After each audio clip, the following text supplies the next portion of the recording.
Tarzan اپنی معمول کی چستی کے ساتھ جنگل میں جومتا ہے۔ اچانک ٹھوکر لگنے پر گرتا ہے۔ مرکز میں جادوئی وادی ہے، ایک چمکتا ہوا تالاب ہے جو ایک دوسری دنیاوی چمک پیدا کرتا ہے۔ ہوا میں جادو محسوس کرتے ہوئے ٹارزن محتاط انداز میں قریب آتا ہے۔ جیسے ہی ٹارزن وادی میں دیکھتا ہے، پانی خوابوں کے ساتھ زندہ ہو جاتا ہے۔ وہ دور دراز کی زمینوں، عجیب و غریب مخلوقات اور جنگل کی صوفیانہ قوتوں سے جڑی تقدیر کو دیکھتا ہے۔ وادی اسے جانوروں کے ساتھ ایک نئے گہرے طریقے سے بات چیت کرنے کی صلاحیت عطا کرتی ہے۔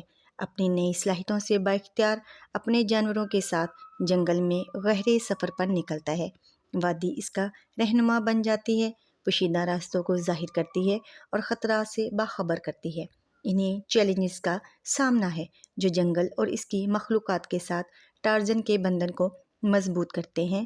آگے بڑھتے ہوئے ٹارزن کا سامنا ایک قبیلے سے ہوا جو وادی کے پرانے جادو سے منسلک ہے اور اس کے تعلق کو پہچانتے ہیں اور اسے خوش آمدید کہتے ہیں۔ قبیلے کے پاس ٹارزن کو جنگل کے جادو کے لیے آنے والے خطرے کے بارے میں معلوم ہوا۔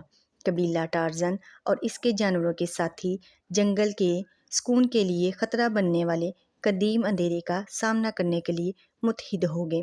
ان کا سفر انہیں غدار مناظر اور جادوئی دائروں سے گزارتا ہے، ان کی طاقت اور اتحاد کا امتحان لیتا ہے۔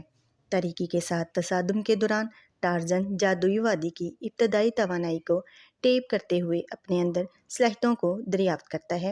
وہ طاقت کی ایک نئی نالی میں تبدیل ہو جاتا ہے، جنگل کے جوہر کو ایک زبردست جنگ میں اتارتا ہے جو اندھیرے کو دور کرتا ہے۔ یہ گروپ جادوئی وادی کی فتح کی طرف لوٹتا ہے۔ جنگل اس سے جشن منایا جاتا ہے۔ قدیم جادو آزادانہ طور پر بہتا ہے، ہریالی کو زندہ کرتا ہے اور مخلوق کی روحوں کو ہم آہنگ کرتا ہے۔ ٹارزن کو جنگل کے محافظ کے طور پر جانا جاتا ہے۔